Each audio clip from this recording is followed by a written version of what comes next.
झालं होतं की आमच्या गावचा दौरा कधी आहे आणि तो दौरा आवर्जून आज दिनांक रोजी उपस्थित करण्यात आलेला.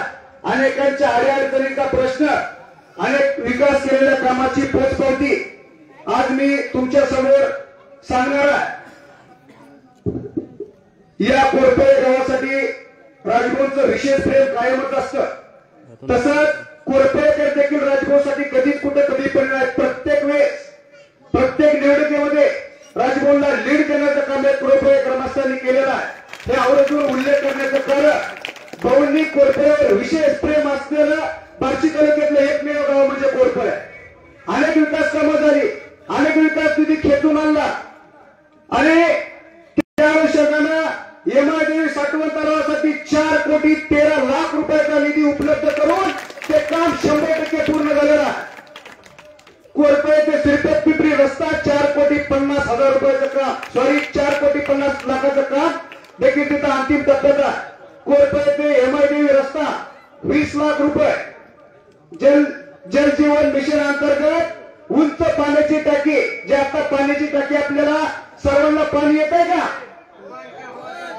ते पाणी आणण्याचं काम देखील राजभाऊ राऊत साहेबांनी केलेला विनंती आहे. सगळ्यांना सांगण्याचं कारण दलित वस्ती सुधारण योजनेसाठी 4.5 रुपयाचा निधी, जिल्हा परिषद दोस्तीसाठी 4.5 रुपयाचा निधी मंजूर आहे. काम पूर्ण झालेला आहे. 25-15 योजना अंतर्गत वांगरे गल्ली सिमेंट रस्ता 10,00,000 रुपयाचा पूर्ण झालेला आहे. श्री एमआयडीव्ही तीर्थक्षेत्र 20,00,000 रुपयाचा निधी मंजूर आणि काम देखील पूर्ण झालेला आहे. कोरपळे ते खांडवी रस्त्यास मजबूतीकरणासाठी 10,00,000 रुपयाची मंजुरी आहे. आयुर्वेद सिंचन योजना 1 कोटी रुपये, 25 विहिरीचं काम सुरू आहे. नवीन दलित वस्तीसाठी स्मशानभूमीचा फार मोठा प्रश्न होता. तो प्रश्न देखील राजभाऊंच्या माध्यमातून सुटलेल्या 10,00,000 रुपयाचे ते काम झालेलं आहे. लोकशाही अण्णाभाऊ साठे 8,00,000 रुपयाचा निधी सिमेंट कॉन्क्रीट रस्त्यासाठी मंजूर झालेला नोंद घ्या. संत रोहिदास नगर सिमेंट रस्ता 8,00,000 रुपये. जल सुविधा अंतर्गत 10,00,000 रुपयाचा निधी मंजूर आहे. श्री एमआयडीव्ही तीर्थक्षेत्र विकास निधी 8,00,000 रुपये. घनकचरा व सांडपाणी व्यवस्थापनासाठी 14.5 रुपयाचा निधी देखील मंजूर आहे. आणि शेतकरी बांधवांचा एक प्रश्न, प्रत्येकाच्या मनामध्ये धुसका, अनेकांच्या विरोधकांचा की ते रस्ते होत नाही, हा भ्रम मनातनं काढून टाका. मातोश्री पांढरण रस्त्याचे 3 रस्त्याचा प्रश्न होता. कागदपत्री 100% ते काम झालेलं आहे. नोंद घ्या, ते कामाचं उद्घाटन देखील होणार आहे. त्याची पोचपावती जर कोणाला पाहिजे असेल तर कागदपत्री मी त्याची झेरॉक्स प्रतिकॉपी आपल्याला द्यायला तयार आहे. तो मनातनं दुसका काढून टाका. बऱ्याच जणांचा प्रश्न होता की शेत रस्ते मंजूर आहेत पण करण्यात वजू राहिले, त्याचं देखील नियोजन झालेलं आहे. 3 शेत रस्त्याची मंजुरी आलेली आहे. त्याची प्रतीची मी तुम्हाला कॉपी देऊ शकतो. प्रधानमंत्री आवास योजनेचा लाभ तर सगळ्यांनाच माहित आहे. घरकुल योजनेचा तमाम कोरपळेकर ग्रामस्थांनी त्याचा लाभ घेतलेला. विकासाच्या बाबतीत आपल्यासाठी राजभाऊंनी भरपूर दिलेला. आपण देखील राजभाऊसाठी आज 10 तारीख आहे, 20 तारखेला मतदान आहे. राजभाऊचं चिन्ह धनुष्यबाण, 3 नंबरचं चिन्ह आणि तिसऱ्यांदा हॅट्रिक करायची आपल्याला. राजभाऊला भरपूर मतांनी विजय करून विजयाचा गुलाल उधळण्यासाठी महाराष्ट्र राज्याचे मुख्यमंत्री एकनाथ शिंदे साहेब येणार आहे. भगवंत मैदानावर त्यांनी शब्द दिलाय, 20 तारखेला तुम्ही मोठ्या जोमाने काम करा, 23 तारखेला गुलाल उधळायला स्वतः एकनाथ शिंदे साहेब येतील अशी ग्वाही त्यांनी दिलेली आहे. तरी आपण देखील 10 दिवस आपल्याकडे बाकी आहे. रक्ताचं पाणी करून, डोळ्यात तेल घालून, पायाला भैरी बांधून प्रत्येक मतदारापर्यंत पोहोचायचं काम आपलं आहे. प्रत्येकाचं काही वयस्कर त्यांना मतदान करता येत नाही, त्या घरातल्यांची जबाबदारी आपण त्यांना मतदानापर्यंत न्यायचं आहे आणि आपण जास्तीत जास्त मतदान करून भाऊला प्रचंड मताने विजय करतात अशी कोरपळेकरांच्या ग्रामस्थांच्या वतीनं लीड देण्याची मी स्वतः हमी देतो आणि माझं 2 शब्द संबोधतो. जय हिंद, जय महाराष्ट्र.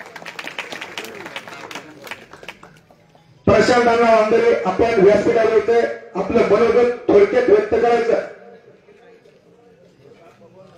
हो, आपण देखील बोलणार. भाऊ थोडं आम्हाला समजून घ्या, आम्ही नवीन पिढी आहे, पण पुढच्या टेबल आम्ही पक्क होतो एवढा शब्द तुम्हाला मी देतो.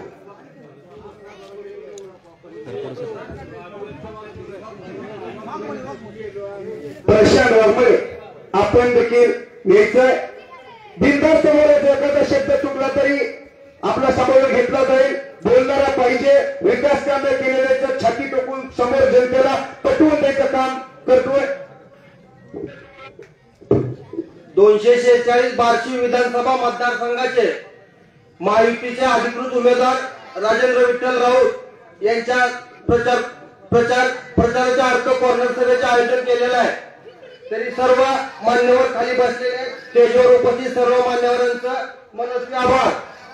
मी एवढ्यासाठी वर आलोय कारण आपल्या गावात कोरफळ्यात काय लोक म्हणायचे की राजभाऊनं काय दिलंय, राजभाऊनं काय दिलंय हे विचारायचे. पण तेवढा जाऊन सांगा, राजभाऊ 14 कोटी रुपये कोरफळ्याला दिले. एवढ्या दिवस 30 वर्षाची सत्ता होती, 30 वर्षाच्या सत्तेत कोरफळे नगरीत कोणाला एवढे पैसे आले त्याने उठून येऊन सांगावे की एवढे पैसे दिलेत म्हणून. राजभाऊने आपल्यासाठी 14 ते 15 कोटी रुपयाची कामं आपल्या कोरफळे नगरीत दिले, विकास केला. बार्शी तालुक्यात टोटल 4000 कोटी रुपयाचा निधी खेचून आणणारा महाराष्ट्रातला नंबर 7 आमदार राजेंद्र विठ्ठल राऊत.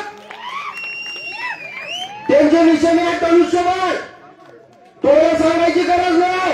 2004 ला पण काँग्रेसवर निवडून आले, पण महायुतीत जाऊन त्यांनी 2004 ला पण धनुष्यबाण हाती घातला होता आणि आता दुसऱ्यांदा त्यांच्याकडे धनुष्यबाण झालाय.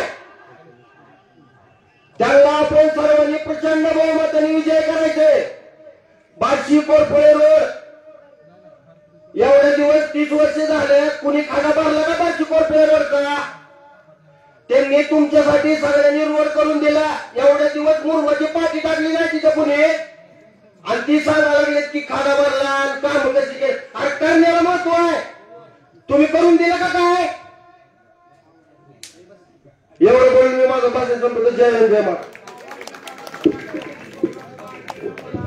धन्यवाद भैया उमरे. त्याची जी आतली होळी होती, भाऊसाठी असलेलं प्रेम त्याने दाखवून दिले. कोरफळे रस्ता झाला, बऱ्याच विरोधकांनी नावं ठेवली, पण त्यानं सांगितलं की रस्ता करण्याची धमक आणि निधी आणण्याची धमक फक्त लोकप्रिय आमदार राजभाऊ राऊत यांच्यामध्येच आहे, ते दाखवून दिलं त्याला. आणि आपले विचार व्यक्त करण्यासाठी निर्जला बापू ढोबळे विनंती, आपण व्यासपीठावरती यायचंय आपलं मनोगत व्यक्त करण्यासाठी. निर्जला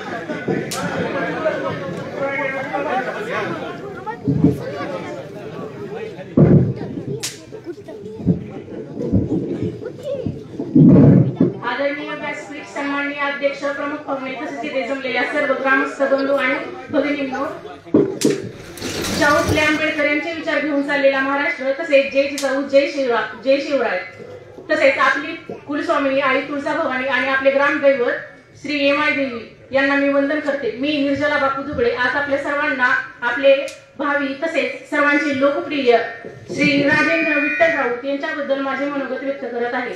सर्वप्रथम तर भाऊंची मी आभारी आहे की त्यांनी आपल्या बार्शी तालुक्याचे काम खूप चांगल्या प्रकारे केले आहे. तसेच भाऊंनी प्रत्येक ठिकाणी कोणत्याही प्रकारचा जातीभेद न करता त्यांनी सर्वांना समान मानून सर्वांसाठी समान प्रकारे कार्य केले. तसेच त्यांनी बार्शी तालुक्यामध्ये 1 एकर 16 गुंठामध्ये बुद्ध विहार ही तयार केली आहे. तसेच त्यांनी मार्केट कमिटीमध्येही चांगल्या प्रकारे काम केले आहे. तसेच भाऊंनी लाडकी बहीण योजना यामध्ये सुरुवातीला 1500 ते आता चालूला 2100 रुपये एवढा असं सर्व आमच्यासारख्या बहिणींना सहकार्य केले, त्याबद्दल मी भाऊंची खूप खूप आभारी आहे. तसेच भाऊ मी खूप लहान आहे तुम्हाला सर्व तुमच्या समोर हे सगळं बोलण्यासाठी, पण माझे वडील श्री बापू नाना दुबळे यांनी मला तुमच्या कामाबद्दल सर्व काही माहिती दिली, त्यामुळे मी आज हे सगळं बोलू शकले. तसेच भाऊ, तुमच्यासारखे ज्येष्ठ असे आमच्या बार्शी तालुक्याला आमदार भेटणे ही आमची भाग्यच आहे, त्यामुळे मी तुमचे खूप खूप आभारी आहे. तसेच आपल्या गावचे माजी झडपी उपाध्यक्ष कौरव माने यांच्याबद्दल गावातील बऱ्याच लोकांचा असा गैरसमज आहे की भाऊ आप्पांनी की ते ज्यावेळेस उपाध्यक्ष होते झडपीचे त्यावेळेस त्यांनी फक्त त्यांच्या नातेवाईकांनाच नोकरीसाठी लावलं, पण असं नाही. त्यांनी कोणत्याही प्रकारचा भेदभाव न करता त्यांनी कास्टवाईज मध्येही सर्वांना नोकरी दिली, जसे की महादेव जाधव, बाबासाहेब कसबे असे अनेक बांधवांना त्यांनी सहकार्य केले आणि नोकरीस आरोग्य खात्यामध्ये लावले. अशी अनेक उदाहरणं आहेत, मी आता थोडक्यात तुम्हाला सांगितलं, त्यांचीही मी खूप खूप आभारी आहे. तसेच मी सर्वांना विनंती करते की आपण धनुष्यबाणास 3 नंबर बटन दाबून भाऊंना खूप मोठ्या मतांनी विजयी करावे. तसेच भाऊंना मी खूप खूप सदिच्छा देते आणि भाऊंसारखे आमदार हे आपल्या बार्शी तालुक्यासाठी नेहमी राहावे अशी मी मनापासून सदिच्छा करते. जाता जाता फक्त एवढंच बोलेल, नाबिल से ना फिर से, नाबिल से ना फिर से, ओ एक झटका जोर से, राजाभाऊ राऊत आमदार की प्यार से, राजाभाऊ राऊत आमदार की प्यार से. एवढे म्हणून मी माझे मनोगत संपवते. जय हिंद, जय महाराष्ट्र, जय शिवसेना.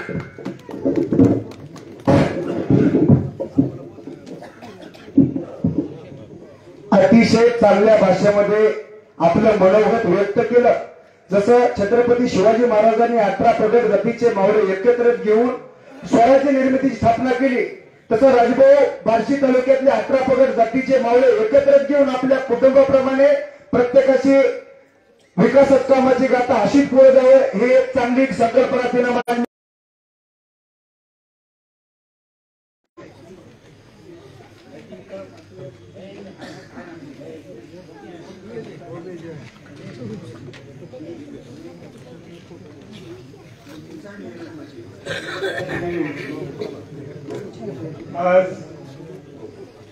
आज आपल्या गावामध्ये विधानसभेच्या प्रचारासाठी आपल्या तालुक्याचे लाडके आमदार राजाभाऊ राऊत, तसेच माजी नगराध्यक्ष रमेश अण्णा पाटील, पुंडलिक भाऊ गायकवाड, भारत आणि आजच्या या सभेचे अध्यक्ष आमचे मित्र विश्वनाथ तिकटे. आता मुळशीनं बराच विषय मांडले, त्याच्यामुळं आता जे आपल्याला लागायचं आहे, जी गावाला गरज आहे ती फक्त पाणी योजना. आपल्या गावासाठी 300 कोटी रुपयाची बार्शी सिंचन योजना मंजूर केली. त्यामध्ये जवळजवळ 2500 एकर जमीन दिसते. त्याचं 80% काम जवळजवळ पूर्ण झालेलं आहे. बाकीचं राहिलेलं काम पुढच्या वर्षी आपल्या गावाला पाणी येणारच आहे. 4 पाया बसते ना, 4 पाया बसते. जवळजवळ 100% गाव आपलं बागायत होतंय. गावापासून पश्चिमेकडला भाग सगळं आणि पूर्वेकडल्या भागाला साठवण तलाव आणखीन 2 त्यांनी मंजूर केले. त्याच्यामुळं पूर्वेकडील भाग सुद्धा सगळा बागायत होतोय. राहिले 2 रस्ते, 3 कोरपळे ते खांडवी रस्ता डांबरीकरण व्हावा. त्याला जवळजवळ 3-4 कोटी रुपये लागते. आणि दुसरा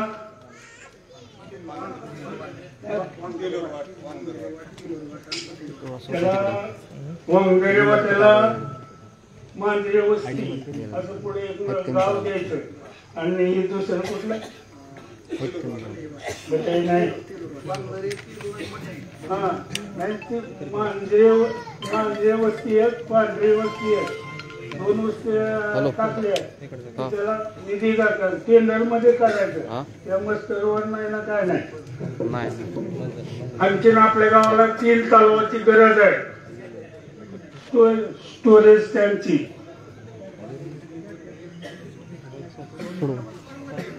किती किलोमीटर?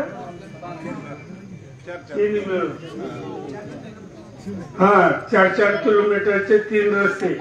सध्या ही 3 रस्ते शेतकऱ्याला शेतात जाताच येत नाही. अजून सुद्धा आमच्या या गावचे सगळं सोयाबीन हे 2 रस्त्याला अडकलेलं आहे. सोयाबीनच करता आलं नाही, त्यांना जायला वाटच नाही. तरी पुढच्या वेळेस ह्याची ओपन टेंडर काढून रस्ते करावे अशी एवढी मागणी करतो. आणि आपल्या गावातर्फे मागे रवी गायकवाड होते खासदारकीला, आमदारनी शब्द दिलता 1 नंबर मतदान येईल त्याला तुम्हाला 10 लाख बक्षीस दिलं. त्यावेळेस आमचं गाव 1 नंबरला असतं, काहीच दिलं नाही.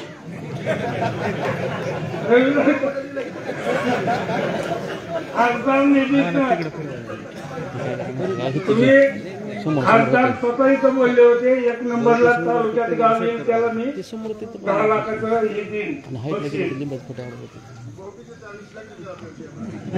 यावेळेस सुद्धा आपली कामं भरपूर झालेली आहेत. यावेळेस आपलं गाव सुद्धा तालुक्यात 1 नंबर येणार आहे. कधी नाही की आमचं गाव सगळं बागायत होतंय. माढा तालुका 80 साली मी तो कुसळ सुटणार होता, तिथं आज सगळं ऊस आहे. तसं आमचं ही 7 गावं जी आहे ती बोंजे पिंपरी 7 गावं सगळी बागायत होती. बाकीची अर्धी होती ती आमचं कंप्लीट गाव 100% 80% पूर्ण होते. फक्त माळरानच राहते ती. बाकी अजून काय मागणी असतील तर सांगा.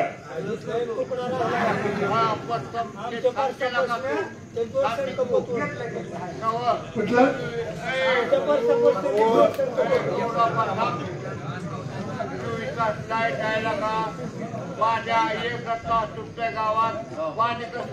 आता सुटतंय इथून पुढं, आता पुढे सुटतंय.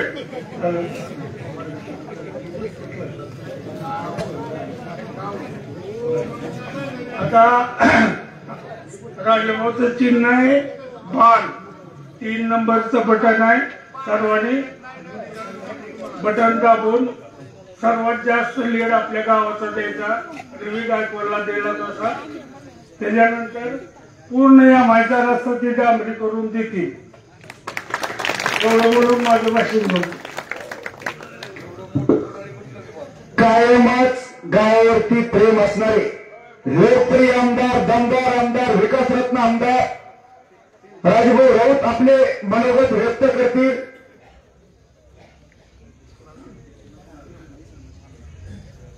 आजच्या विधानसभेच्या या सभेचे अध्यक्ष आदरणीय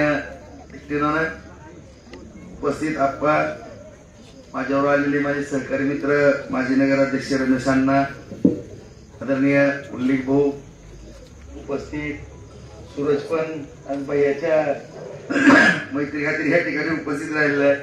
सर्व उपस्थित गावातील वडीलधारी मंडळी, तरुण मित्र बांधव, सोसायटीचे चेअरमन, सर्व पदाधिकारी,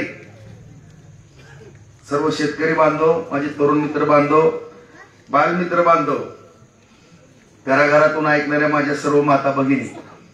आणि गेल्याही विधानसभेला भरपूर पाऊस होता गावात येत असताना माझे बाल गोपाळ पुढे जल्लोष करत होते. तोच जल्लोष आज पण या ठिकाणी आपला दिसून येतोय. निश्चितपणाने या ठिकाणी शुभसंकेत आहेत.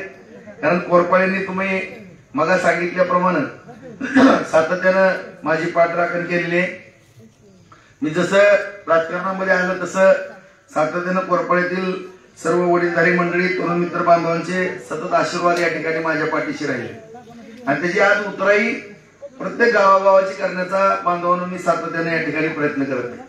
आज कोरपाळ्यामध्ये सुद्धा काम करत असताना आपल्या सर्वांनाच माहित आहे की सुरुवातीपासून आदरणीय आप्पांनी असेल, त्यांच्या जिल्हा परिषदच्या उपाध्यक्ष पदापासून असेल किंवा डीसीसी बँकेच्या माध्यमातून असेल, अत्यंत नियोजनबद्ध सर्वांना बरोबर घेऊन या ठिकाणी काम करण्याचा प्रयत्न केला. आज या ठिकाणी आम्हाला वेळोवेळी मार्गदर्शनही केलं. आणि आज या ठिकाणी आपण पाहताय की सातत्यानं कोरपाळ्यामध्ये काम करत असताना आपण मला 2019ला आमदार केलं. कारण 2004 ते 9 आमदार होतो, त्या काळामध्ये काही मोठ्या प्रमाणामध्ये काम करण्याचा प्रयत्नही केला. परंतु दुर्दैवानं 9ला 14ला आपल्याला आमदार होता आलं नाही. परंतु सुदैवानं परत तुमचे आशीर्वाद, तुमचं सहकार्य लाभलं आणि मी अपक्ष आमदार झालो. सुरुवातीला आपली सत्ता नव्हती, महाविकास आघाडीची सत्ता होती आणि आपण त्या ठिकाणी भारतीय जनता पार्टीला विरोधी पक्षाला पाठिंबा दिलेला. सगळ्यांनाच असं वाटलं की आपला आमदार उलट्या प्रवाहात का पोहायला लागलाय का, आता विकास होणार का नाही. आणि खरोखर सुरुवातीला 2.5 वर्षामध्ये म्हणजे मी विरोधी पक्षात असल्यामुळे नाही, परंतु महाराष्ट्र राज्यामध्ये कुठल्याही प्रकारचा विकास किंवा विकास कामं झालेली नव्हती किंवा 2.5 वर्षातनं फक्त 2च वेळेस मंत्रालयामध्ये मुख्यमंत्री गेलेले. सगळं घरी बसून लाईव्हच्या माध्यमातूनच त्यांचं काम चालू होतं बांधवांनो. परंतु माननीय नरेंद्र मोदी साहेबांच्या मार्गदर्शनाखाली शिंदे साहेबांनी बाहेर पडले आणि शिंदे साहेब मुख्यमंत्री झाले, फडणवीस साहेब उपमुख्यमंत्री झाले आणि दोघांचंच सुरुवातीला मंत्रिमंडळ होतं, दोघच मंत्री होते. नंतर अजितदादा हे आले. परंतु हे दोघं मंत्री असताना त्या ठिकाणी आपल्या खऱ्या अर्थानं जे 1996 पासून आज माझ्या माहितीप्रमाणे 28 वर्ष झाली. 28 वर्ष आणि गेल्या 2.5 वर्षापूर्वी आपण ही योजना ज्यावेळेस मंजूर केली, प्रशासकीय मान्यता, सुधारित प्रशासकीय मान्यता घेतली, त्यावेळेस 25 वर्ष त्या योजनेला होऊन गेली. परंतु ही योजना धुळखात पडली होती. फक्त बजेटमध्ये 5 किंवा 10 कोटी दर बजेटला यायचे, ते मेंटेनन्स वरती जायचे. परंतु आपलं काम कधी पुढे असं जातच नव्हतं आणि सगळा जो आपला शेतकऱ्यांचा जो जीव का प्राण आहे तो त्या पाण्यामध्ये अडकलेला होता. ही बाब माझ्या निदर्शनास होती आणि मी राजकारणामध्ये आल्यापासून किंवा समाजकारण करत असताना पाणी आणि MIDC या 2 मुद्द्यावरती भर देऊन काम करतो. सुधार मला संधी मिळाली, त्या संधीचं सोनं केलं आणि 700 कोटीची आपली प्रशासकीय मान्यता घेतली बांधवांनो. 350 कोटीच्या निविदाही काढल्या, त्याच्या वर्कआउट झाल्या आणि त्याचं काम युद्ध पातळीवरती आज चालू आहे. जवळ आपल्याला सुद्धा माहिती आहे, आपल्या सगळ्या भागामध्ये सगळ्या पाईपलाईन वगैरे पडलेल्या आहेत. वरपळ इकडे पुढं मालवंडी पर्यंत, त्याचबरोबर तुर्कपिंपरीपर्यंत जाणार आहे पाणी, गुळगुळीपर्यंत जाणार आहे. तिकडे श्रीपत पिंपरी आहे, भोईंजा आहे, खांडवी आहे, उपळाई आहे, लक्षाची वाडी, नागोबाची वाडी, याचबरोबर इकडं सौंदर्य आहे, इकडे बळीवाडी आहे, असा सगळा पूर्ण पट्टा, शेलगाव आहे, फपळवाडी आहे, जामगाव आहे, त्याचबरोबर गाताची वाडी, हा सगळा पूर्ण आपल्या बार्शी शहराच्या कडेचा भाग, हा जो सातत्यानं दुष्काळी भाग आहे. आज कोरपाड्यामध्ये सुद्धा माझ्या माहितीप्रमाणे फेब्रुवारीला सगळी पाणी आटतात. 90% विहीर, मला वाटत नाही की कुठल्या विहिरीला पाणी फेब्रुवारीच्या नंतर असेल. आणि अशा परिस्थितीमध्ये हे कोरपाड्याची परिस्थिती असताना आज तुम्ही सदा या ठिकाणी विचार केला तर जेवढा चढ आहे माळाचा तेवढा जर सोडला तर पैकीच्या पैकी कोरपाडा आज बागायत होणार आहे आणि त्याला फक्त एक 8 ते 10 महिन्याचा कालावधी राहिलेला बघा. आज या ठिकाणी एकावर एक फ्री साठवण तलाव दिलेला आहे. आणखीनही काहीतरी 4 साईट साठवण तलावाचे. तर काळजी करू नका. सगळ्या ज्येष्ठ मंडळीला, समोर बसलेल्या माझ्या शेतकरी बांधवांना मी शब्द देतो की माझ्या जीवनातलं सगळ्यात मोठं स्वप्न असेल ते या बार्शीतला शेवटच्या क्षणापर्यंत जेवढी साठवण तलावाची साईट आहे पैकीच्या पैकी साठवण तलाव कसल्याही परिस्थितीमध्ये करणार म्हणलं की मी करणारच. आणि 101 साठवण तलावाची काल परवा दिवशीच मी माननीय मुख्यमंत्र्यांना मागणी केली आणि मी तसं सातत्यानं झटतो त्याकरता प्रयत्न करतो. त्यांनाही वाटलं राजभाऊ म्हणले 101 कोटी लागतात का, मी म्हणलं नाही म्हणले याला 900 ते 1000 कोटी रुपये लागतात. हे देतो बाबा देतो. म्हणजे सांगायचं तात्पर्य आज या ठिकाणी उपसा सिंचन योजना आहे. त्या योजनेअंतर्गत जवळपास 1000 हेक्टरच्या पुढे गावातलं क्षेत्र दिसतंय. तो MIDC तिथला आता साठवण तलाव पूर्ण झालाय, पाणी साचलंय, तुम्ही बघताय. त्या साठवण तलावाच्या माध्यमातून चांगलं बागायत होणार आहे. उरलेले जे 4 साठवण तलाव त्यातले 2 मोठे साठवण तलाव आहेत. ते दोन्हीच्या दोन्ही साठवण तलाव आपण पूर्ण करू आणि नंतर राहिलेले 2 असे 5च्या 5 छोटे मोठे असले तरी 5च्या 5 साठवण तलाव आपण या ठिकाणी पूर्ण करू, जेणेकरून या कोरपाड्याचं 12माही बागायत राहिलं पाहिजे अशा पद्धतीचं तुम्हाला चित्र या ठिकाणी दिसतं. ज्या कोरपाड्यामध्ये कधी काळी ज्वारीच्या पेरण्या होत नव्हत्या, रब्बीच्या पेरण्या झाल्या नाहीत, आज आपण सातत्यानं दुष्काळाच्या छायेमध्ये अडकलो. आवर्षण प्रवर्षण मधला तालुका हा बांधवांनो. आणि या तालुक्यामध्ये पिण्याच्या पाण्याच्या ज्या सातत्याने अडचणी या ठिकाणी यायच्या, आज शेतीच्या पाण्याचे प्रश्न सोडवत आलो. पिण्याच्या राहू दे. आज पिण्याच्या पाण्याचे प्रश्न आपण सोडवतो, शेतीच्या पाण्याचे प्रश्न सोडवतो. आज साठवण तलावाच्या माध्यमातून 37 साठवण तलाव आणले, उपसा सिंचनचे 700 कोटी, नागझरी भगवतीवरती 18 बंधारे आणि हा जो घोरवड आहे आपल्या जुन्या सगळ्या जाणत्या मंडळीला माहित आहे की भगवंताचं त्या ठिकाणी वरदान असलेलं आख्यायिकामध्ये आहे की ती घोरवाडा नसून ती पुष्पवती नदी, आणि माझ्यासारख्या एका भगवंताच्या भक्ताला तिचं पुनर्जीवन करण्याची संधी या ठिकाणी प्राप्त झाली आणि 8 किटवेर आता आपण या ठिकाणी बांधवांना मंजूर करून घेतलेले आणि ते 8 किटवेर बार्शी पासून भोईंजेच्या शिवपर्यंत होणार आहेत आणि त्या ठिकाणी 14 किलोमीटरचा परिसर आहे। 14 किलोमीटरची लांबी आहे आणि तुमच्या पण जवळनं शिववरनं हा घोरवाडा जातोय, तो घोरवाडा नसून पुष्पावती नदी आहे। ती नदी सुद्धा आपण तिचं पात्र सगळं गाळ वगैरे काढून सगळा गाळ काढायला 10-12 कोटी रुपये लागणार आहे, त्याची सुद्धा भविष्यात तरतूद आपण करणार आहोत आणि 12 महिने त्या घोरवाडा आणि त्याला परत आपण पुष्पावती हे नामकरण नक्कीच या ठिकाणी करणार आहोत आणि त्यामध्ये 12 महिने तुम्हाला पाणी त्या ठिकाणी त्या किटवेर मध्ये असलेलं दिसणार आहे।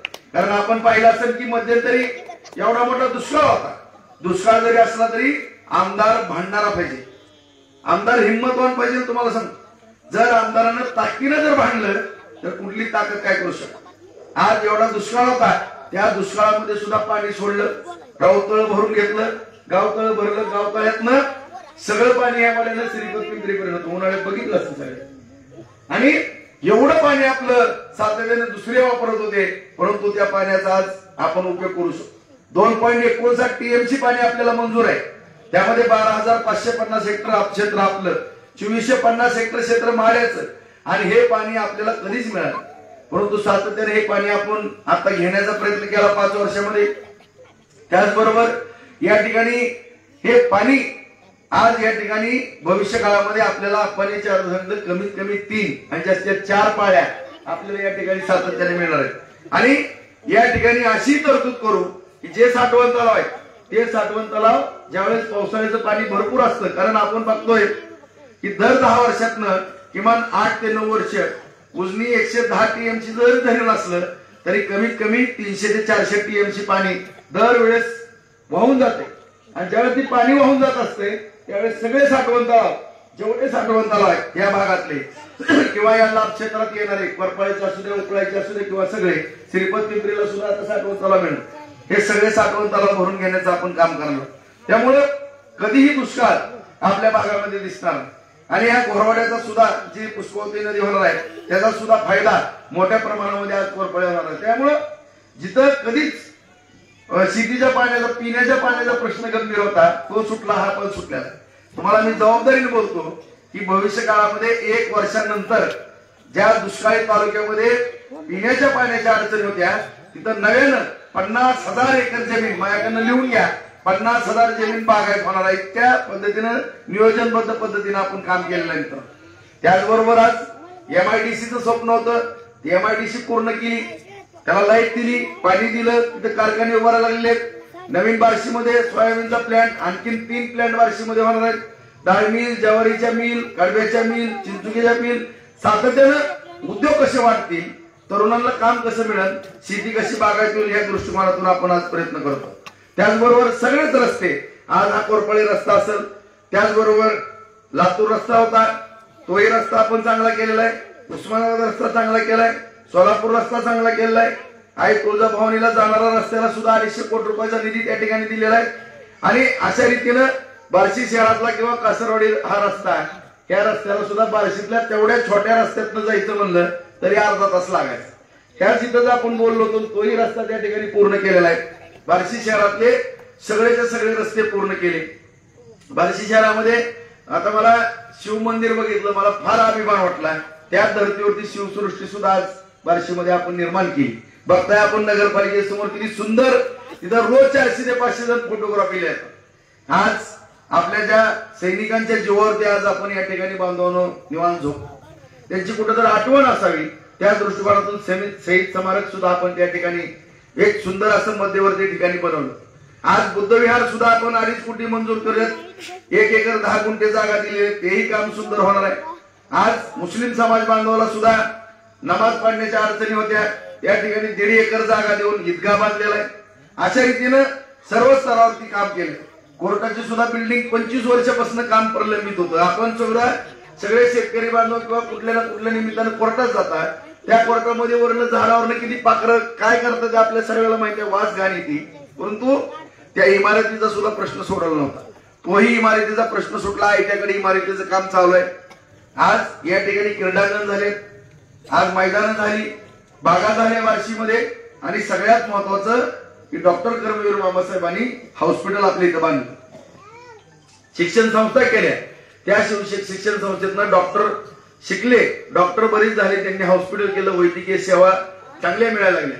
परंतु आज आपण पाहतोय की शासन सुद्धा सर्वसामान्य नागरिकांच्या गोरगरिबाच्या पाठीशी, महात्मा ज्योतिराव फुले योजना असेल, त्याचबरोबर 70 वर्षाच्या नागरिकांना आयुष्यमान भारत योजना असेल, 5 लाखापर्यंत उपचार मोफत, तरी देखील काही ना काही आजाराच्या माध्यमातून नागरिकांना सातत्यानं हॉस्पिटलच्या बाबतीमध्ये खर्च मोठ्या प्रमाणामध्ये.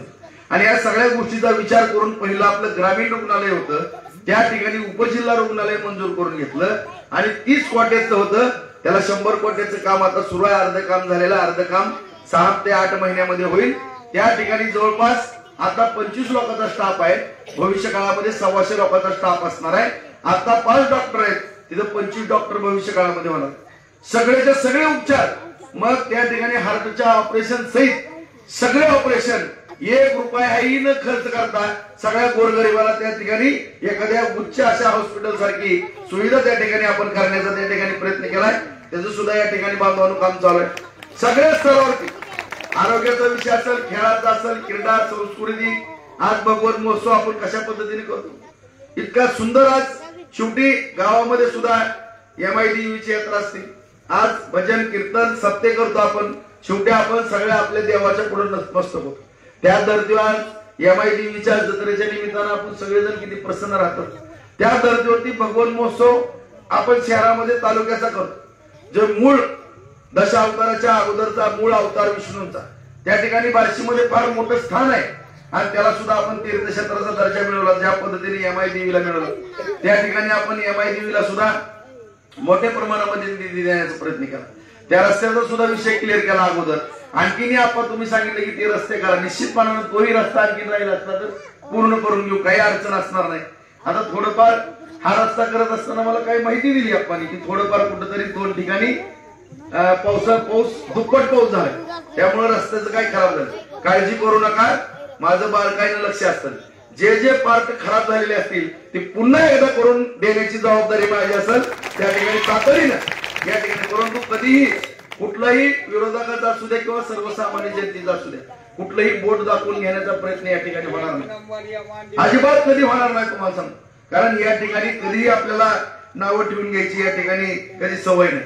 आज या ठिकाणी आपण त्या रस्त्याला 4,50,00,000 रुपये, MI रस्त्याला 20 लाख रुपये, पाईपलाईनला या ठिकाणी 94 लाख रुपये, त्याचबरोबर दलित वस्ती सुधार 4.5 लाख रुपये, जिल्हा परिषद 4.5 लाख रुपये, 25-15 10 लाख रुपये, MI तीर्थक्षेत्र 20 लाख रुपये, कोरपळे 20 लाख, अहिल्यादेवी सिंचन योजनेला 1 कोटी, नवीन दलित स्मशानभूमीला 10 लाख रुपये, लोकशाही राजनामूसाठी 8 लाख रुपये.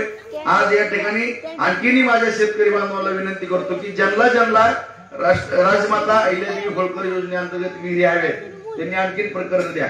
सगळ्यात जेवढे तुम्ही प्रकरण द्याल, कारण आता तुमचं पर्क्युलेशन वाढणार आहे, ह्यात साठवण तलाव आणखीन साठवण तलाव होणार आहे, आणि विहिरी जर असल्या तर स्वतःच्या विहिरीवरनं सुद्धा तुम्हाला त्या ठिकाणी उपसा करणं गरजेचं आहे. त्यामुळं तुम्ही आणखीनही प्रकरण काय असतील तर त्या विहिरी मंजूर करून देण्याची जबाबदारी माझी असणार आहे. आज या ठिकाणी सर्व स्तरावरती मी मला सांगितले की सगळ्या योजना या ठिकाणी आपल्याला विकास कामं करत असताना आज व्यक्तिगत सुद्धा लाभ आपल्या सगळ्याला माहिती आहे. मानव व्यक्तिगत सुद्धा लाभ शासनाने किती दिले.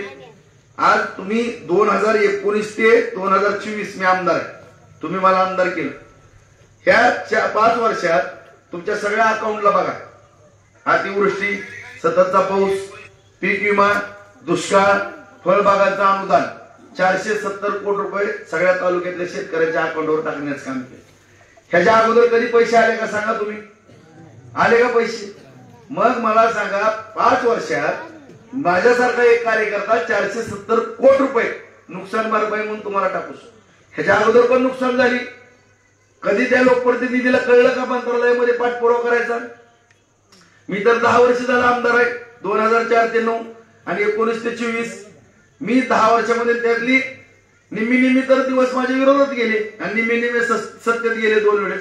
परंतु अखंडपणानं 30 वर्ष हे आमदार होते त्यातली कमीत कमी 25 वर्ष यांची सत्तेत मध्ये, आणि ह्यांनी काय ह्या गोष्टी केल्या नाहीत किंवा का शेतकऱ्याला न्याय देण्याचा प्रयत्न केला नाही. परंतु आज त्या ठिकाणी सुद्धा 470 कोटी रुपये दिले. आज शासनानं सुद्धा मुख्यमंत्री लाडली बहीण योजना 86,000 फॉर्म भरले. 86,000 माझ्या बहिणींच्या खात्यावरती आज आपण पैसे टाकू शकतो. आज लाईट बिलाच्या बाबतीमध्ये सुद्धा आपण पाहतोय की सगळं लाईट बिल माफ केलेलं आहे. नव्यानं कुठलंही लाईट बिल या ठिकाणी येणार नाही. त्याचबरोबर आपल्या सगळ्या मुलींना शिक्षण मोफत केलेलं आहे. मराठा समाजाला सुद्धा SC-BCच्या माध्यमातून या ठिकाणी मोफत शिक्षण केलेलं आहे. त्याचा GR 15 तारखेला निघालेला आहे. आज या ठिकाणी पीक विमा सुद्धा 1 रुपयामध्ये पीक विमा आपण भरतो. जिथं 5-10 हजार रुपये भरावं लागायचे तिथे 1 रुपयामध्ये पीक विमा भरतो. अशा पद्धतीनं प्रत्येक स्तरावरती त्या ठिकाणी सरकारनं मदत करण्याचा प्रयत्न केला. आज अन्नधान्याच्या बाबतीमध्ये कोरोनाची परिस्थिती आपण पाहिलेली. कोरोनामध्ये कशी भयावह परिस्थिती, काम नव्हतं, खाण्यापिण्याच्या अडचणी सर्वसामान्य गोरगरिबांना होत होत्या. त्यावेळेसपासून पंतप्रधान साहेबांनी अन्नधान्याची मोफत योजना सुरू केली, ती तसंच पुढे चालू ठेवली. त्याला सुद्धा 2028 पर्यंत मुदत वाढली. आज प्रत्येक कुठलंही असं ठिकाण नाही की मूल पोटात आहे आणि वयस्कर माणसांपर्यंत शेवटच्या घटकापर्यंत आज या ठिकाणी प्रत्येक योजना प्रत्येक स्तरावरती आज देण्याचं काम केलं. आणि एका बाजूला विरोधक काय म्हणतात, मुख्यमंत्री लाडली बहीण योजना बंद होणार आहे. ही जुमला आहे. निवडणूक झाली की जानेवारीपासून पगारीला पैसे नाही, बरोबर आहे म्हणतात का नाही. टीव्ही सकाळ 9:30 वर आली ती टीव्हीवर. अरे बाबांनो, मग जर सरकारकडे पैसे नाहीत असं तुमचं मत आहे तर मग तुम्ही विधानसभेला निवडणूक का लढवता? तुम्ही तुमच्या महाविकास आघाडीचा जाहीरनामा का जाहीर केला? त्याच्यामध्ये मग मुख्यमंत्री लाडली बहीणला तुम्ही नावं ठेवलं. तुम्ही बंद करण्यासाठी कोर्टात गेला. आज 1500 रुपयाचे 2100 रुपये जाहीर केले परत मुख्यमंत्र्यांनी, आल्या सरकार आल्या देतो म्हणून. ज्येष्ठ नागरिकांना 1,500चे 2100 रुपये जाहीर केले. आज शेतकऱ्यांना सुद्धा मुख्यमंत्री लाडली बहीण योजना जाहीर झाल्या मी पत्रकार परिषद घेतली होती आणि त्या पत्रकार परिषदेमध्ये किंवा त्याच्या अगोदरही आम्ही आमदारांनी मागणी केली होती की एकदा शेतकऱ्यांचं कर्जमाफीचा निर्णय घ्या. त्या बाबतीमध्ये सुद्धा आज महायुतीच्या जाहीरनाम्यामध्ये शेतकऱ्यांना कर्जमाफीच्या बाबतीमध्ये घोषणा केली. कर्जमाफी घ्या म्हणून आम्ही विनंती केली. ती सुद्धा विनंती आज या ठिकाणी महायुतीच्या माध्यमातून मान्य होणार आहे. शेतकऱ्याची सुद्धा कर्जमाफी केली जाणार. आणि असं एवढं चांगल्या पद्धतीनं काम सरकार करत असताना आज दिवाळी निघलं म्हणते. पण ह्यांना नेमकं त्याचा अंदाजच येत नाही की नेमकं भारत देश किती मजबूत आहे. आपण स्वतःचीच बदनामी करायची देशाची ह्या पद्धतीची माणसं आहे. आणि आज हे जर म्हणत असतील सरकारचं दिवाळी निघाले, सरकारजवळ पैसे नाही, मग ह्यांनी विधानसभेला फॉर्म का भरल्यात? ह्यांना निवडणूक लढवायची तलब का होती? आणि उद्या तुम्ही जर निवडून गेले बाबा तिथं काय करणार आहेत? मंत्रालय झाडणार आहेत का पैसे नसल्यानंतर? आज तुम्हाला जायचं कशासाठी मला सांगा ना. जर सरकारकडे पैसेच नाहीत तर मग तुम्ही तिथं जाऊन करणार काय? तुम्हाला कोणी उचापत्या सांगितल्यात? ज्यांनी घोषणा केल्या किंवा ज्यांनी दिलंय त्यांची ती बघतात ना केंद्र सरकारच्या जीवावर किंवा जनतेच्या महसुलाच्या जीवावरती. आज ह्यांना माहित आहे का सातत्यानं विरोधामध्ये बोलायचं, निगेटिव्ह तयार करायचं, निगेटिव्ह तयार. आजची परिस्थिती बांधवून वेगळी.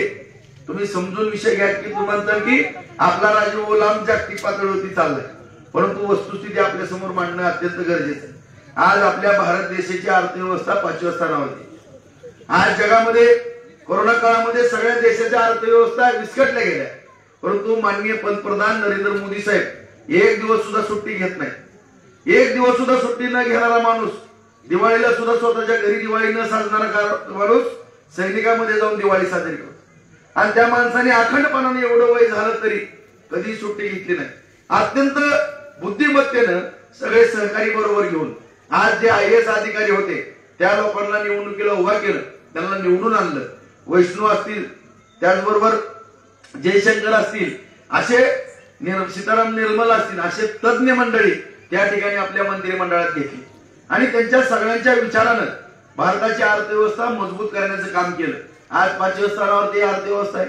आपण पाहतोय लडाख किंवा काश्मीर या भागामध्ये सगळे रस्ते किंवा बॉर्डर पर्यंत आपण 1962चं युद्ध हारलो, कारण आपल्याला जायला याला बॉर्डर पर्यंत कुठलाही रस्ता नव्हता. तुम्ही सैन्य दलामध्ये होते नलवडी, काय परिस्थिती त्यावेळेस?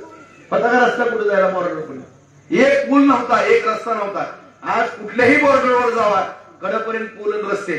कुठल्याही सैनिकाला कधी एक 10 मिनिटात पोहोचायचं म्हणलं तर त्या ठिकाणी 10 मिनिटं अर्ध्या तासाच्या सैनिक त्या ठिकाणी पोहोचतो.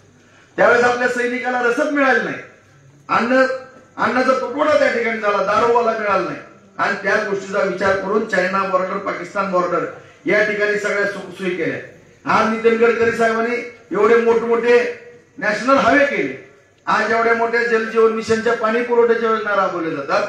एवढे सोलापूर रोड झाला, उस्मानाबाद रोड झाला, लातूर रोड झाला. आता लातूर रोड तर 4 लेन होणार आहे.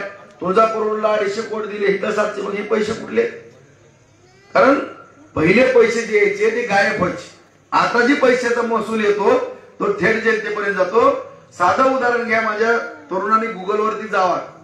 आपण पहिले शस्त्र सगळे अमेरिकेकडनं घेत होतो, ही तर मान्य. रशियाकडनं घेत होतो, ही मान्य. इस्रायलकडनं घेत होतो, हे मान्य. फ्रान्सकडनं घेत होतो, हे मान्य. परंतु आज आत्मनिर्भर भारत या योजनेअंतर्गत आज भारताला आत्मनिर्भर बनवण्याच्या दृष्टिकोनातून आज दारुगोळ्याच्या फॅक्टऱ्या तयार केल्या. आज विमानं बनवण्याच्या लढाऊ विमानं बनवण्याच्या फॅक्टऱ्या तयार केल्या. आज मशीन गन बनवण्याच्या फॅक्टऱ्या तयार केल्या. आज रणगाडी बनवण्याच्या फॅक्टऱ्या तयार केल्या. आणि जो भारत देश आपला दुसऱ्या देशावरती अवलंबून होता शस्त्रांसाठी वाट बघावं लागायची. जहाजात सुद्धा जे युद्ध नौका आहेत त्या सुद्धा आपल्या देशात बनवू लागल्या. दरवर्षी 75,000 कोटी ते 1,00,000 कोटी एवढ्या रकमेपर्यंत आपण निर्यात करायला लागलो शस्त्रांची. जो आयात करत होता देश तो निर्यात करायला लागला. आज कोरोना काळामध्ये चायनामध्ये त्रास झाला म्हणून त्या कंपन्या भारत देशामध्ये आल्या, त्याचे महसूल वाढले गेले. आज आपल्याला पण माहित आहे की युक्रेन आणि रशियाचं युद्ध चालू आहे.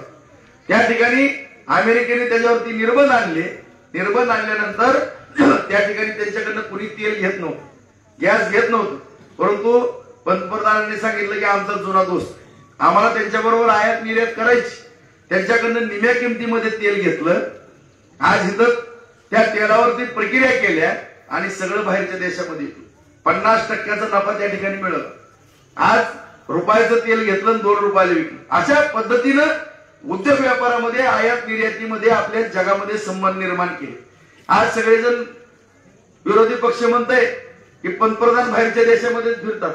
अरे मी कोरपळ्याला आलो सारखं सारखं तर कोरपळ्याला मला विचारतात ना. मी तुमच्याकडे नाहीत आल्यावर मला कशाला विचारणार होते?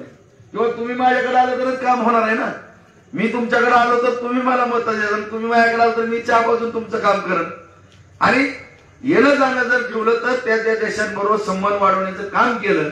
आणि आज अर्थव्यवस्था आपली मजबूत झाली आणि इतकी मजबूत झालेली आहे की कुठल्याही योजना चालू केल्यानंतर त्या योजनेला कुठलाही धक्का लागणार नाही. परंतु आज विरोधक विनाकारण निगेटिव्ह पसरवण्याचं या ठिकाणी काम केलं जाते. परंतु त्याकडे आपण बांधवानं दुर्लक्ष करा, कुठलीही अडचण येणार नाही. ज्या पद्धतीने मी ठामपणानं सांगतो की कशाला पण होईच म्हणतो आणि मी होय म्हणलं कुठलं काम झालं नाही. आज डीपी असतील, सबस्टेशन असतील, रस्ते असतील, सगळ्या कामाच्या बाबतीमध्ये मी पाठीमागं पण सांगितलं की ही करतो ती करतो, ती कामं करून दिली. कुठलंच काम शिल्लक ठेवत नाही. आता सुद्धा तुमची काही मागणी आहे, कारण बरोबर आहे तुम्ही जे काम करताय त्यालाच तुम्ही मागणार किंवा त्याला सांगणार काम कर बाबा म्हणून. आता ज्यांनी झोपीचं सोंग घेतलं त्याला तुम्ही काय करणार? त्याला सांगून पण उपयोग नाही, काय नाही. त्यामुळे आज माझ्या पुढे जी मागणी आलेली आहेत कोरपळे खांडवी रस्त्याचं ताबडतोब येणाऱ्या बजेटमध्ये आपण याची तरतूद करू. कुठलीही अडचण या ठिकाणी येणार नाही.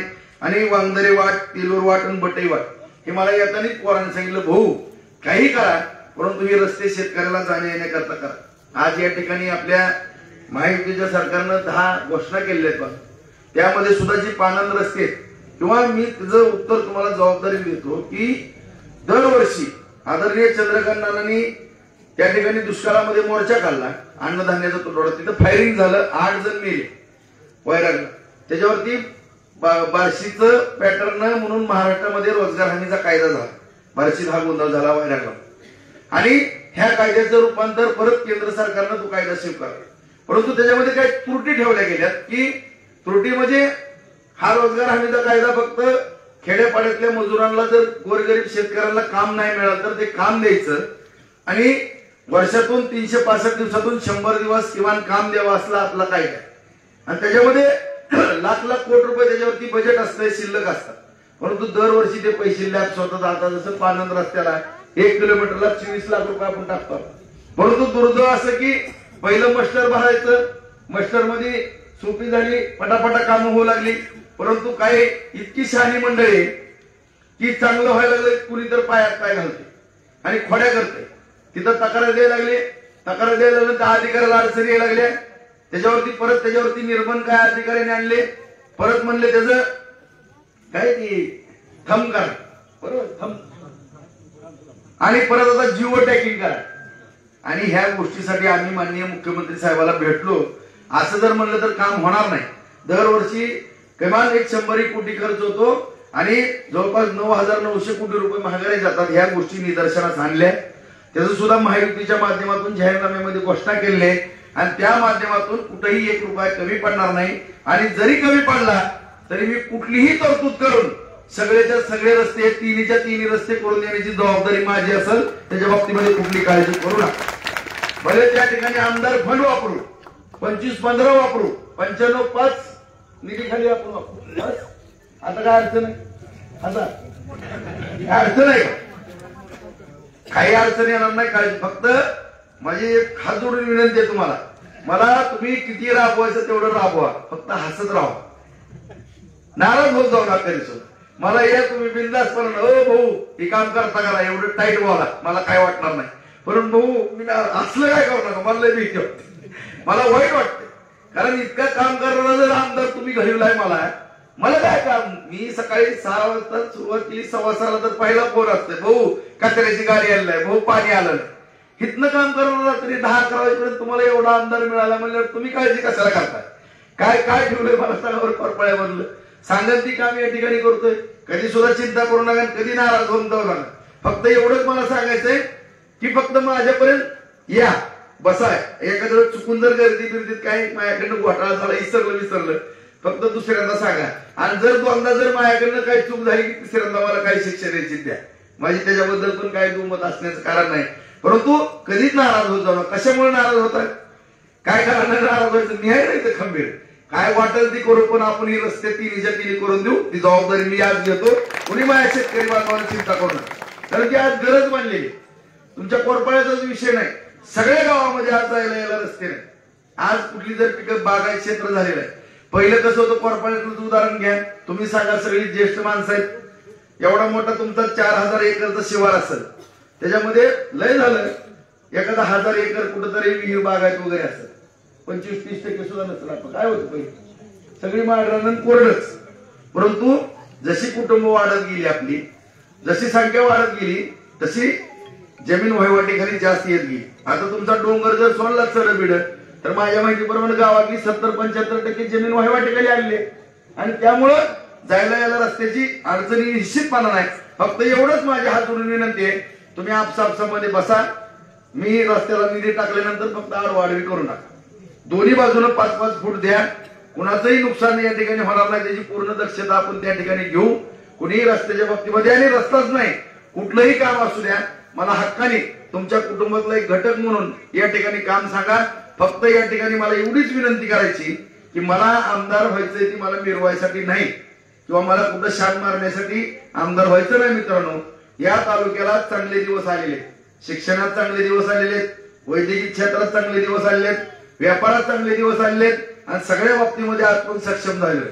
आणि त्यामुळं या ठिकाणी विरोधक एवढी चांगली कामं झाल्यानंतर टीका टिप्पणी, काहीतरी चुकीचं वक्तव्य करणं, आपल्या बाबतीमध्ये बदनामी करणं, अशा प्रकारे या ठिकाणी चालू झाले. आज तुम्हाला मी त्याचं पण उत्तर देतो, कारण ते उद्या काही ना काही बोलणारच. आज ज्या माणसांनी एवढं वाटोळ केलं तालुक्याचं, बँकेचं वाटोळ केलं, कारखान्याचं वाटोळ केलं, बाजार समितीचं वाटोळ केलं. आज तुम्ही बाजार समिती बघितली किती छान आहे, तुम्ही जाऊन बघा. 2 कोटीचं उत्पन्न 13 कोटीपर्यंत नेलं, 15 कोटी रुपयाची एफडी आहे तिथं शिल्लक. आज बँकेच्या बाबतीमध्ये सुद्धा कोरपाळ्याला तशी बँक म्हणलं तर आपा उपाध्यक्ष तुम्ही होता. काय बँक होती, नंतर कशी त्या बँकेला अवस्था वाईट आली, बँक कशी लुटली गेली, कसा हा पार केला. परवा दिवशी आपण सगळं बघितलं, ते निकाल कसा लागला 88चा. बँकेला 320 कोटीला बुडवलं, शेतकऱ्याचे ऊसाचे पैसे बुडवले, कोरपाळ्यातनं 200 शेअर्स असतील, त्याचे पैसे बुडविणारी माणसं 200 तरी शेअर्स असतील. आणि या ठिकाणी माझ्यावरती आरोप करतात. आता माझं पोरग जर BSc अग्री झालं आणि डाळीचा व्यवसाय करत असेल, मित्रांनो तुम्ही सांगा, आता मला खरं किव यायला लागली. मला ती न इलाजानं मला माझ्या व्यवसायाचं सांगावं लागेल. आज या ठिकाणी तुम्ही जबाबदारीने चौकशी करा. दी डाळ मिलचा व्यवसाय आहे अख्ख्या महाराष्ट्रात. फक्त मराठ्याच्या पोरांनी पहिला व्यवसाय बार्शीमध्ये केला ती कोलप नंतर रणजित राऊत. नाहीतर सगळे माहेश्वरी बांधव, जैन बांधव, गुजराती बांधव, मुस्लिम काय असते, परंतु कोण नव्हतं. रणजित एकटाच. त्यानंतर आता शिंदे. आता मला सांगा आपल्या पोरांनी जर एखादा धंदा केला तर काय बिघडायचं कारण नाही का? पण त्यात काय चिटिंग लबाडी काय भानगड केली तर कुणाचं पैसे बुडविलं तर या ठिकाणी काय शिक्षा द्यायची द्या ना. मला या ठिकाणी मी जबाबदारीने तुम्हाला शब्द देतो आणि विरोधकाला सुद्धा चॅलेंज देतो की जर कोणाचं 1000, 5000, 10,000, लाख, 2 लाख रुपये कुठं जर आमच्याकडनं बुडला असेल किंवा कुठं चिटिंग केली असेल, राजकारण तर सोडून द्या, बार्शी सोडून जाण्याची माझी तयारी आहे किंवा माझ्या कुटुंबाची. एवढं चॅलेंज देतो. तसं नालायकानं तुम्ही सांगा तुम्ही या बार्शीला किती लुटलंय, या डीसीसीला किती लुटलंय. बाजार समितीचा तुमच्यावरती 420चा गुन्हा दाखल झालाय. पुण्यातली जागा कशी सरकारची लुटली. आज तुम्ही कसं लुटून लुटून सगळ्या संस्था खाल्ल्यात आणि त्या गोष्टीचं पहिलं उत्तर द्या. विनाकारण आम्ही कुठल्याही बँकेच्या बाबतीत 10 पैशाचा कुठाना नाही, कुठल्या बाजारामध्ये 10 पैशाची भानगड नाही. आणि आम्ही जर चुकीचं काय बाजार समितीमध्ये करत असतो तर 3 तालुक्याच्या ऐवजी 30 तालुक्याचा माल कशाला आला असता. वसाड पडलेली बाजार समिती आज माल ठेवायला जागा नाही. तिथे जाऊन बघा, सगळे बघा. 150 गाळे होते तिथं 450 गाळे चालू झाले. उभारायला जागा नाही. इतकी गर्दी त्या ठिकाणी गच भरले मार्केट. इतका माल प्रचंड यायला लागला. 30 तालुक्यातनं माल यायला लागला. 20 मशनी ज्यावरीच्या बसल्या. ज्यावेळेस आपल्याकडे बाजार समिती आणि 20 मशनी आहेत. अख्ख्या महाराष्ट्रामध्ये देशामध्ये 1 नंबरचा बाजार झाला ज्यावरीच. आज करमाळा होता, बीड होतं, त्याला सुद्धा महाग टाकलं नगरला. आणि बार्शीतनं आज सौदे निघालेली किंवा बार्शीत जुनी परिस्थिती आली. डाळीच्या 26 मिल होत्या, ह्यांच्या पायगुणानं बंद पडल्या. नव्याने या ठिकाणी आता डाळी मिल 5 डाळी मिल नवीन झाल्या. कशाचं लक्ष नाही. चिंचुक्याचे उद्योग बंद पडायला लागले होते 4 फॅक्टऱ्या.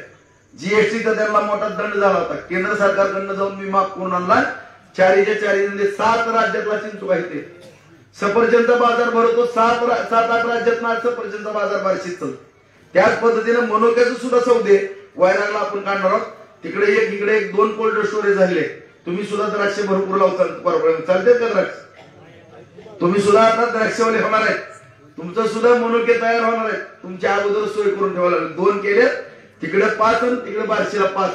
10 कोल्ड स्टोरेज मी मनोक्याला करायला लागलो. सांगलीला जायची गरज नाही, पंढरपूरला जायची गरज नाही.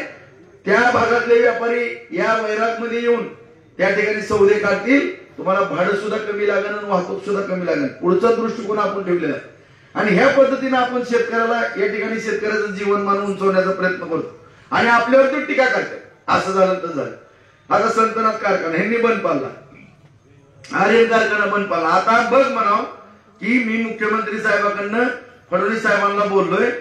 त्या संतनाथ कारखान्याची जागा 180-90 एकर जागा MIDCला देणार आहोत. 100-125 कोटीला ते कारखान्याकडे घेणार आहोत आणि संतनाथ कारखाना सहकाराच्या तत्वावरती चालू पण करणार. आणि कसा चालतंय तू तिथं वॉचमॅन म्हणून शर्ट मारायला म्हणून तू बघ म्हणून कारखाना कसा चालवत असते तर कसं काटकसरीनं घरचा डबा घेऊन जर तिथं गेलो ना तर कसा उद्योग चालतो किंवा कसं सहकारातलं चालतंय ही बाजार समितीच्या माध्यमातून बघ किंवा जिल्हा मध्यवर्ती बँकेची 3600 कोटीची बँक होती. 500 कोटी रुपये फक्त शेतकऱ्याला द्यायची. 2600 कोटी रुपये मित्रांनो यांनी वाटले. 500 कोटी रुपये दारात हलक्या वाजून वसुली केली होती. आठवतंय का? आठवतंय ना? दारात हलक्या वाजून पेपरला बातमी आली तर टीव्हीला बातमी.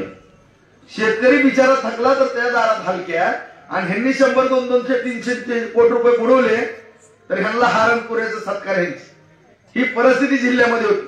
त्यामुळे 13 वर्षापासून हा आपण बँकेचा लढा दिला आणि 7 वर्षापासून प्रशासक त्या ठिकाणी 7 वर्ष होऊन गेले आलेले आणि त्या प्रशासकाच्या माध्यमातून बुडालेली बँक पुनर्जीवित केली. आज बँकेमध्ये कमीत कमी 25 जण असतील गावात. ठीक आहे, सगळ्यांना विचारा प्रत्येकाला बँकेची परिस्थिती काय. 5000 कोटीच्या ठेवी झाल्या. फक्त मी विश्वास दिला जिल्ह्यामध्ये काळजी करू नका, बँक चांगली प्रशासक चालवणार आहेत. सगळ्या गोष्टीच्या बाबतीमध्ये आम्ही त्यांच्या पाठीशी आहे. तर 5000 कोटीच्या ठेवी झालेले आणि 2000 कोटी रुपये शेतकऱ्यांना जिल्ह्यातल्या वाटप केलं. ह्या डाकू मंगलसिंगला कर्ज द्यायचं बंद केलं.